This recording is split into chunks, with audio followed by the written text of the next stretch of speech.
Good evening, members, and welcome to this evening's Adjourned Council meeting. Please sit.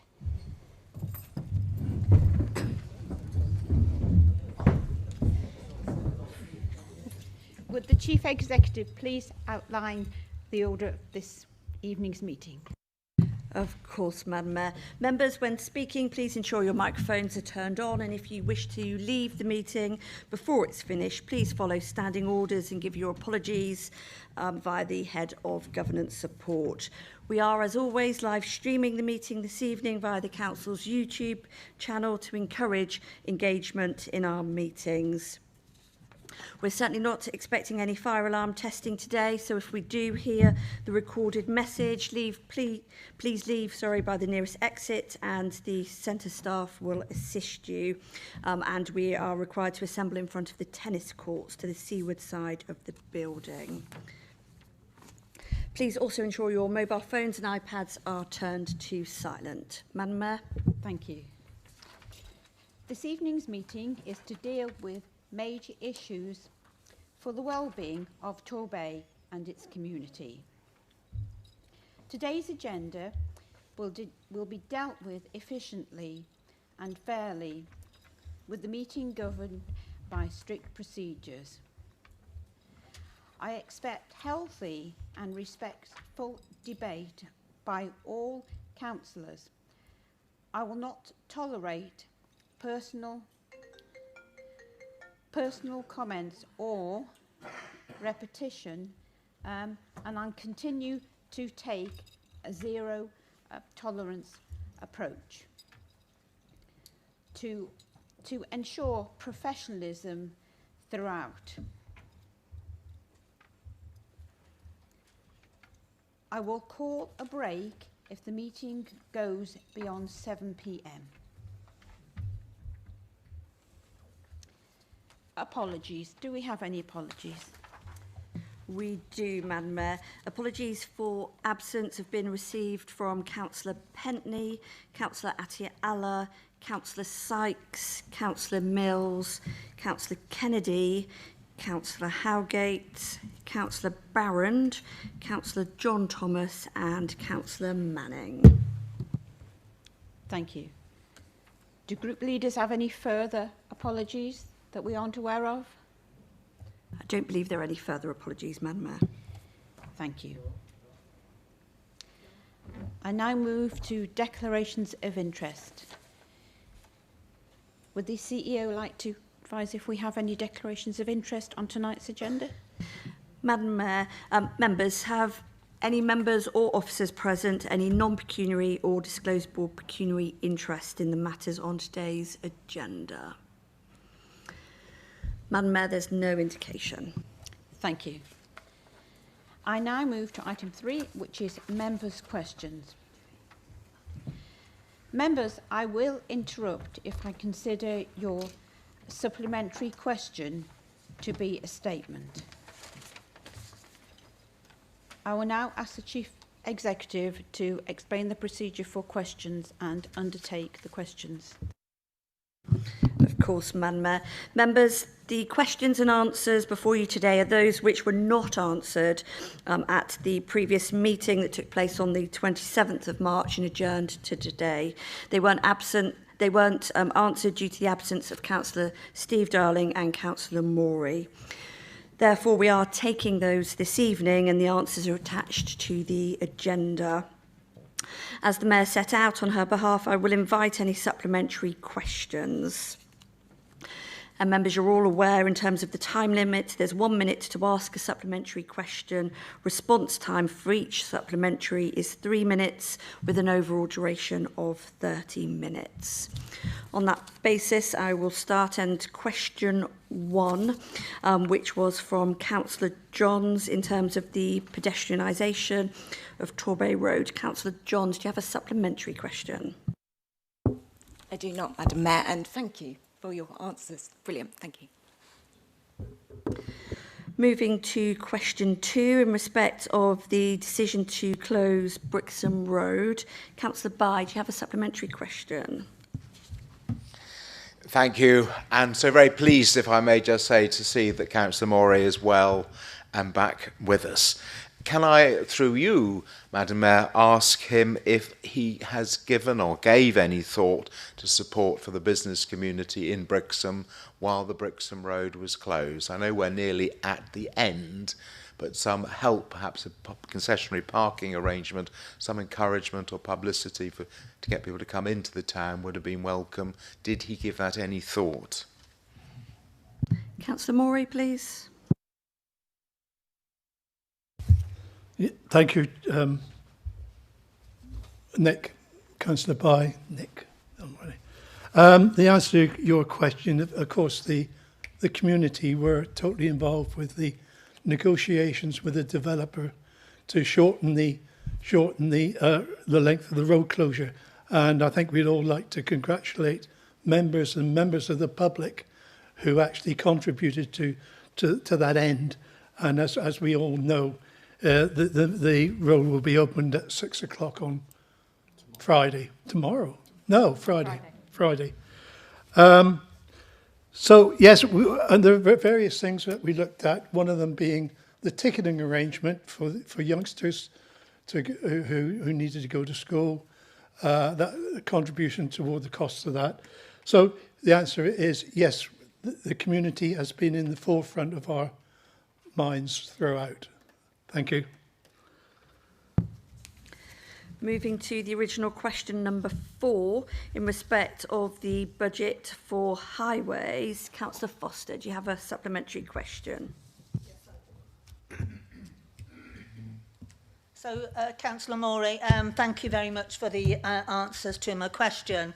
And so I'm glad to see it's a slightly revised one here today.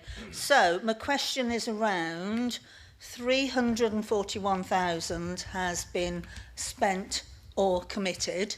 Done a Freedom of Information Act, so I've got a few more accurate figures, but I'll go with your 350,000 has been spent or committed.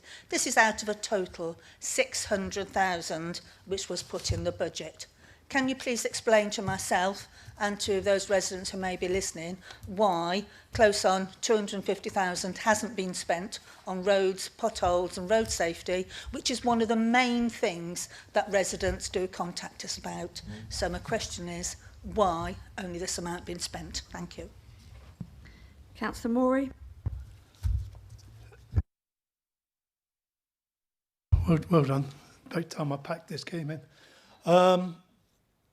Yeah, the money that hasn't been spent on that will be rolled over to the next financial year. I understand you did do a Freedom of Information, which I've not had sight of, so obviously I can't comment on that, the results of that Freedom of Information. But I'm sure if you want to submit your supplementary question in writing, then I'll get the answer to you. Moving to question 6, in respect of the pedestrianisation of Torquay Road and the costs. Councillor Jackie Thomas, do you have a supplementary question? Yes, I do. Thank you, Madam Mayor. Thank you, Councillor Morey, for your answers. However, the costs add up to around £100,000. Do you consider the amount spent represents good value for money, especially considering the ongoing issues from the traders in Torquay Road? Thank you. Councillor Morey. Thank you. Thank you for the question supplementary. I don't think we should forget that the original idea from the administration and from the council was just purely to improve the pedestrian access to that area. Over the years, over the period of time that year or so that the consultation carried out, it was clear that the community wanted a fully pedestrianised. My understanding is that there's only a few in Torquay Road traders who are opposing this, and I To be honest, I think the costs, and we're quite happy to follow the wishes of the community, but the cost obviously was increased because we looked at full pedestrianisation. Thank you. The next question was question 7. This was posed by Councillor Pentney to the Leader of the Council in respect of the councils being shortlisted for Local Government Chronicle Most Improved Council of the Year. Councillor Darling, obviously you're down to respond to the question, but as Group Leader, is there somebody else who's going to pose the question in Councillor Pentney's absence this evening? No, we're happy to leave it this evening. Thank you. Thank you. Moving to question 8. So this was in respect of the use of Section 215 Town and Country Planning Act. Councillor Dudley, do you have a supplementary question? Thank you, Madam Mayor. I have no supplementary question, and thank Councillor Murray for his thorough reply. Thank you. Madam Mayor, on that basis, that's the end of the question. Thank you, Mrs Bond. I now move to item 4, Housing Strategy 2023-2030. Please refer to page number 9. Can Councillor Long please put the Cabinet's motion to the Council?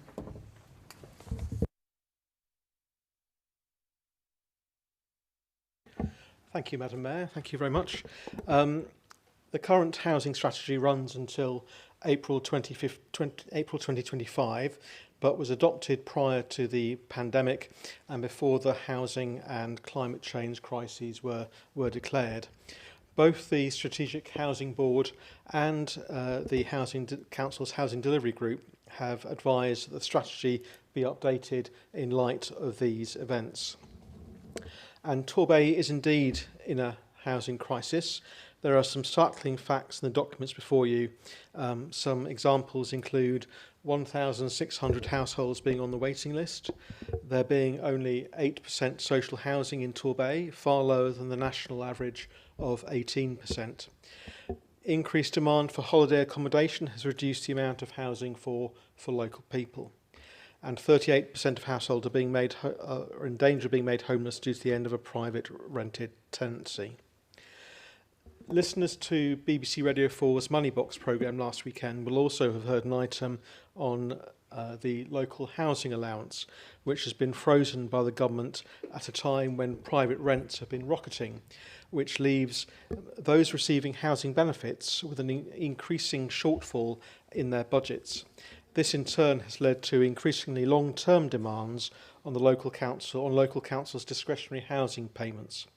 And the situation in Torquay is worse because local housing allowance is lower than compared to neighbouring areas. This month, the University of the West of England issued a report on housing affordability in the southwest of England. This report makes sobering reading. Findings include the southwest being the 4th least affordable region for all property types after London, the southeast and the east of England. The housing affordability crisis in the southwest is driven by a unique combination of higher than average property prices but also lower than average earnings. There's also a recognition in the report that affordable housing is not actually affordable for those with the lowest earnings, and many providers cannot make the development of social rent housing at the scale required. In terms of the strategy before us, the strategy has 3 priorities: to improve housing supply, to improve housing quality, and improve housing support. There are also 3 cross-cutting principles of putting customers first, tackling climate change, and working in partnership.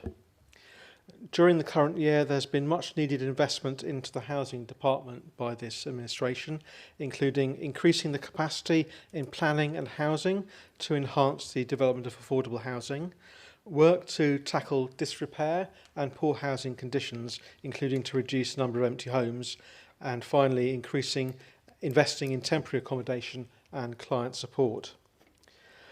In 2019, when the partnership administration came into being, I was shocked, frankly, to discover that there was essentially no housing department to speak of in the council. And what there was spread between various other disparate council departments. This administration is putting the housing department back together again, reinstating housing posts that had been lost due to many long years of austerity. And I'm pleased to see from the report that the Chief Executive is now reviewing the housing structure to make sure that it is fit for purpose and focused. The strategy has taken on a number of comments and suggestions from the consultation, and section 5.2 of the report goes into more detail about this. 186 people have taken part in the consultation, including residents in temporary accommodation and those in social housing. And the consultation results show support for the priorities and principles in the consultation. At Cabinet, there was a discussion around the target for affordable homes to be delivered in the year. Given the need in Torquay, we felt that the target should be the higher figure of 100. The chair of the... Councillor Long, you have 30 seconds. And I'm on my last sentence, so it's all good. Thank you, Madam Mayor. The chair of the Strategic Housing Board has said that the strategy is a good document, and I would like to propose the decision outlined in item 3. Thank you, Madam Mayor. Thank you, Councillor Long. Do you have a seconder? I'm happy to second Madam Mayor and reserve my right. Thank you, Councillor Cowan. I now invite debate. Councillor O'Dwyer, please do come in. Thank you, Madam Mayor. The housing strategy looks quite good to start with, and it really will help alleviate some of the clear issues that have been identified in the Bay over a number of years. I was going to say that I was glad it appeared we'd taken out the 100 target for affordable homes, as it's quite difficult to find in there. I'll say my piece and then I'll say when I couldn't really find it in there. I'm glad we've removed the arbitrarily and low target of 100, significantly less than is required in our approved local plan, and the needs assessments we have, and what is laid out in our community and corporate plan. But you're indicating that the 100 homes target is in there. That would subsequently put our local plan at risk on examination by, as it doesn't come anywhere near meeting the MPPF. So I'm really quite upset and surprised that that's still in there. And hopefully you will reconsider that, because it is dangerous for Torquay. You're saying you want to protect green fields, things like that. But if the local plan falls, which this could do because we'd have two competing strategy framework documents, I think it leaves developers in a very strong position to say, you only want to build 100. We can build wherever we want because your local plan is pointless. So I really think you want to think about that and maybe take some legal advice going forward. To have two competing strategic framework documents is a very, very dangerous place to be. So I'll let you think on that one. As I said, I was going to say that it was looking very good. The only bits I could really find, 1.4 of the project plan, we have talking about we're going to suddenly buy 36 temporary properties, when surely the Cabinet know that they approved a £10 million contract to buy 37. So it looks like you're setting a target that you know you're going to hit, and even beat by 1. So maybe you want to change that figure to 37, as that's what you've paid the contract of £10 million for. You probably want to get 37 and not 36. We also mentioned climate change. And again, there are some really good bits in here that I think will help improve the efficiency of many homes. The HUG2 funding was announced for Devon. Torquay's a part of the Devon deal. There's £13 million. We do want to ensure that we get a fair and appropriate portion of that monies. We probably want to make sure that we are engaging with Devon to ensure that we're getting the HUG2. It's homes upgrade funding there. But in mentioning climate change, there is nothing in there about properties that we are in control of. For example, any affordable homes we build or any homes that we do build, we're not saying we want them net zero. Technically, we've only got 7 years because Torquay is going to be net zero, the entirety of Torquay in 7 years. So to now start building homes that aren't net zero seems wildly against the plans that you already have in place. So I'm surprised that you're not saying all homes the council build should be net zero, unless, like me, you know that that figure of net zero by 2030 is not realistic. You're never going to achieve it. And actually, it's been a distraction, I feel. You want to work towards net zero, certainly, but putting an arbitrary figure, again, that you're going to fail and not achieve doesn't, I really think, help anyone. I think you probably should have had targets. But again, we're proposing homes that aren't net zero. So that's actually going to add to the problems that you will have to net off somewhere else. So with the 100 target in there still, I cannot support this housing strategy. Take that out, and I think it's fine. You really can move forward. And with a few bits like changing the 36 to 37. Councillor Dwyer, 30 seconds, please. Thank you very much. And proposing actual net zero homes would make a lot of sense. As at the moment, you've actually got diverse and competing documents for the same aspirations. Thank you. Thank you, Councillor Dwyer. Do we have anybody else wishing to speak? If we have no more debate, nobody else wishing to speak, I go back to Councillor Carroll. You have your right to reply, Councillor Carroll. Thank you very much, Madam Mayor. And I think colleagues on this side of the chamber expected quite an informed debate tonight about housing, because housing is one of the biggest issues affecting us here in Torquay. And we've had an eloquent contribution from the retiring councillor of Dwyer. Last time I was complimentary, it came back to bite me. You know, I would just re-echo some of the points that have been made. That, you know, within the last few years, this administration has started focusing properly on affordable and social housing, something that sadly was neglected by the previous administrations of a different colour, particularly under Mayor Oliver, who set about, in my view, sabotaging housing services in Torquay by splitting them to all four corners of the town hall. That is an effort that this administration, together with officers, are absolutely focused on putting back together so we can provide the kind of services and support for people out there who are in need, who are living in poor quality housing, particularly in a minority part of the private sector. We are working and have adopted the opportunity for interim management orders, for example, in some areas. And I reflect on the work that we're doing through some of the housing team in an area like Melville, through the Making Melville Marvellous programme, where that community has really come together and are helping to co-design the solutions within their community. But you can't do it unless you're actually talking to some of the landlords and letting agents who have been at the core of the problem for far too long. So, I mean, the report and strategy very much talks about delivery of new homes, and we're thinking about places like Crossway, St Kilda's, Tweenaway, Tourmarine, you know, all of which, and of course last week, and this may be the reason for something of a silence from opposite, we had a really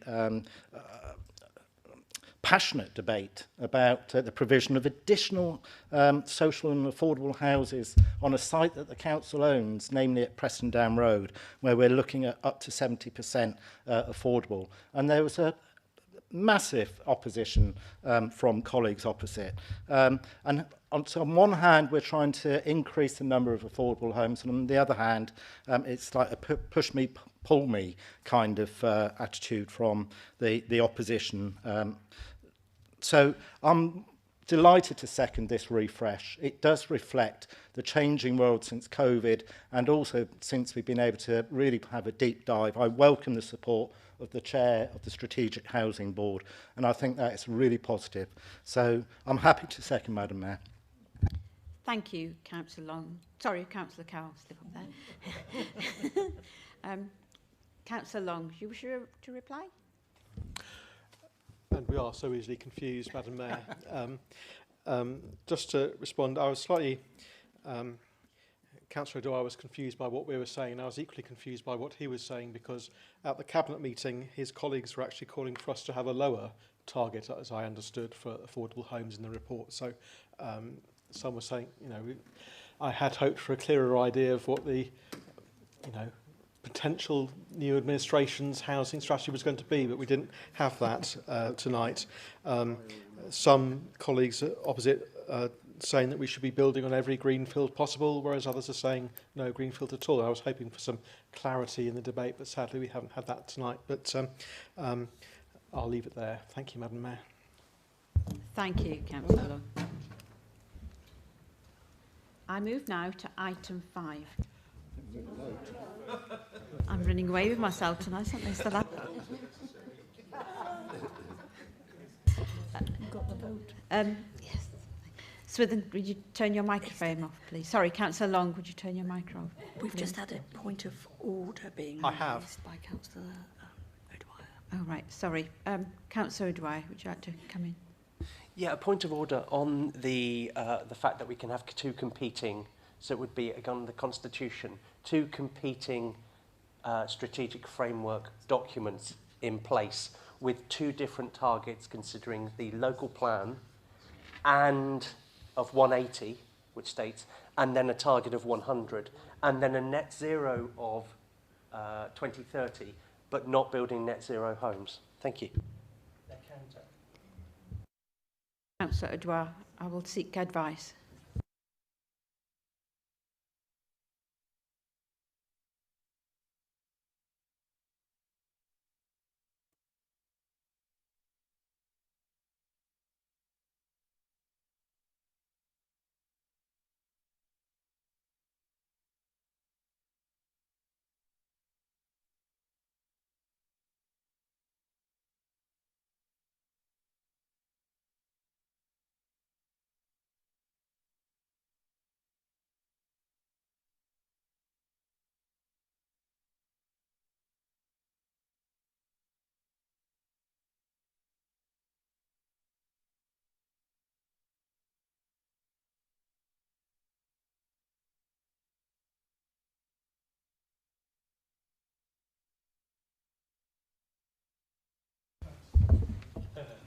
Thank you, members. I've taken advice from the Chief Executive and the Monitoring Officer, and as the local plan is out for review at the moment, I do not believe that there is a conflict of interest between the two at the moment. Thank you. So, now members, I will take the vote. All those in favour, please raise your hands. Those against? All those against? Do we have any abstention? Do we have any abstentions, please? And the motion is therefore carried. Thank you.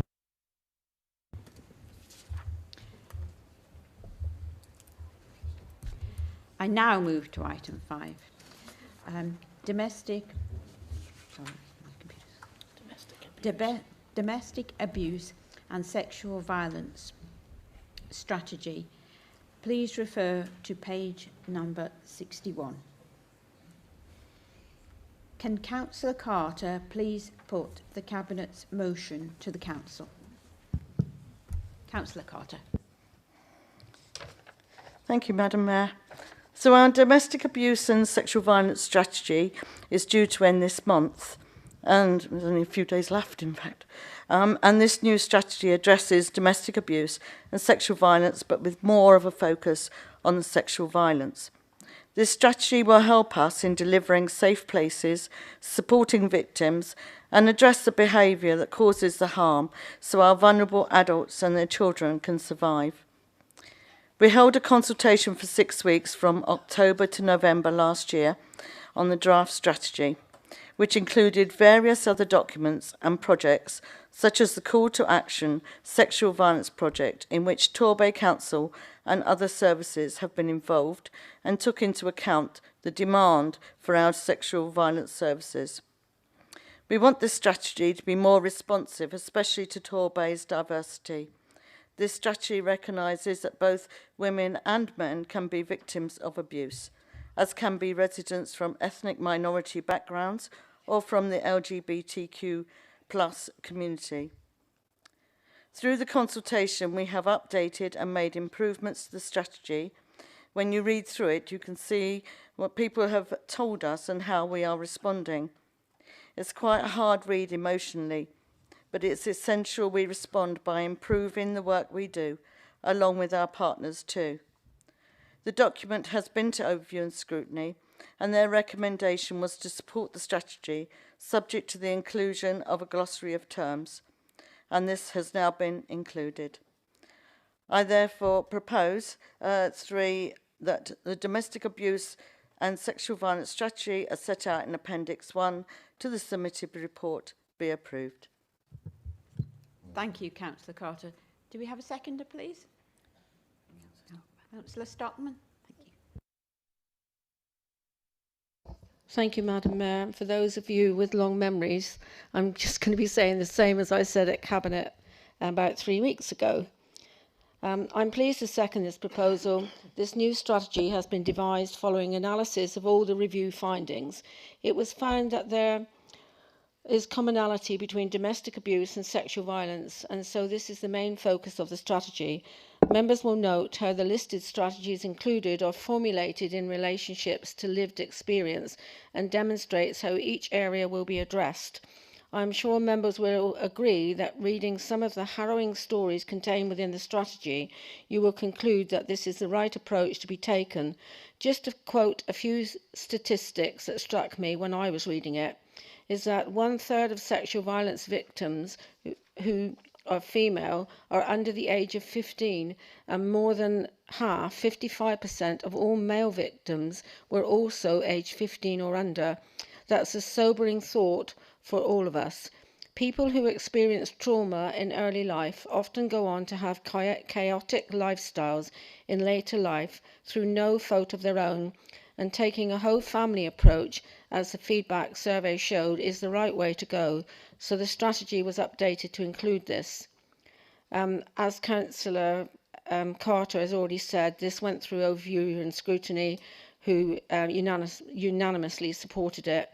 I would like to thank the officers responsible for this well-produced strategy called Breaking the Chain Domestic Abuse and Sexual Violence Strategy 2023 to 2030, which I am sure we can all support. Thank you, Madam Mayor. Thank you, Councillor Stockman. I now invite debate. Do we have any members wishing to speak? Councillor Foster, do come in. Thank you, Madam Mayor, and I rise to support this new strategy. I attended many of the meetings when the consultation was taking place, and what came very much across to me was the many different agencies that were there and have had input into this strategy.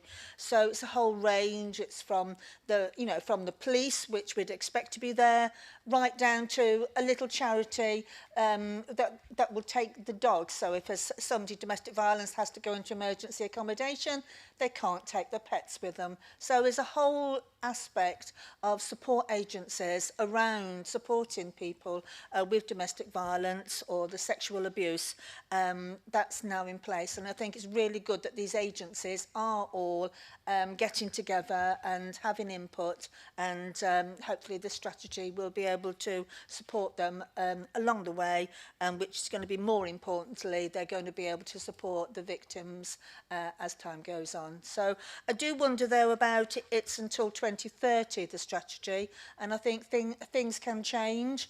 So I was just wondering a bit about the flexibility as time goes on to make amendments to it, but I do support the strategy as it is. Thank you very much. Thank you, Councillor Foster. Councillor Long, please.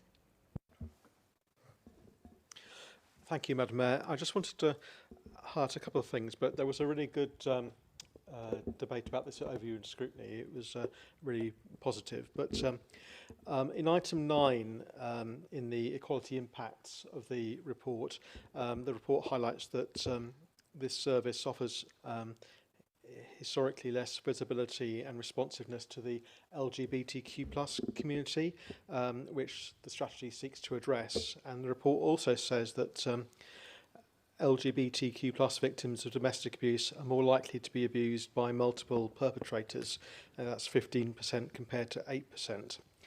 And also people from black and minoritized ethnic communities suffer domestic and violent abuse 1.5 times more than white people. That is why I felt it was so important that this council included in the budget to have an inclusion officer to help make sure that we drill down into these types of issues, to make sure that we're really servicing all the communities in Torquay and making sure that everyone's benefiting from the services that we provide. Thank you. Thank you, Councillor Long. Councillor O'Dwyer, you come in. Thank you. My only question was really around the monitoring. I note that it goes to the Health and Wellbeing Board and a few other places, but I didn't see where any key performance indicators would come to direct to councillors, i.e. audit or something like that within our KPI data. Just if you could say where else it will be reported so that members can understand the levels and monitor the effectiveness of the plan. Thank you, Councillor O'Dwyer. If there's no more debate, I return to Councillor Carter. Do you wish to reply now? Thank you, Madam Mayor. The strategy will be updated should it need to at any time. If anything changes majorly, then we would obviously have to do that. The monitoring, I'm not quite sure where else it is monitored, and I will get back to you and email you fairly soon with that answer. Okay. Before May. Thank you, Councillor Carter. I will now take the vote. All those in favour, please raise your hand. Arm. That's unanimous. Thank you. Thank you, members, for attending tonight. I do hope you all have a really nice evening, and I now close the meeting. Thank you.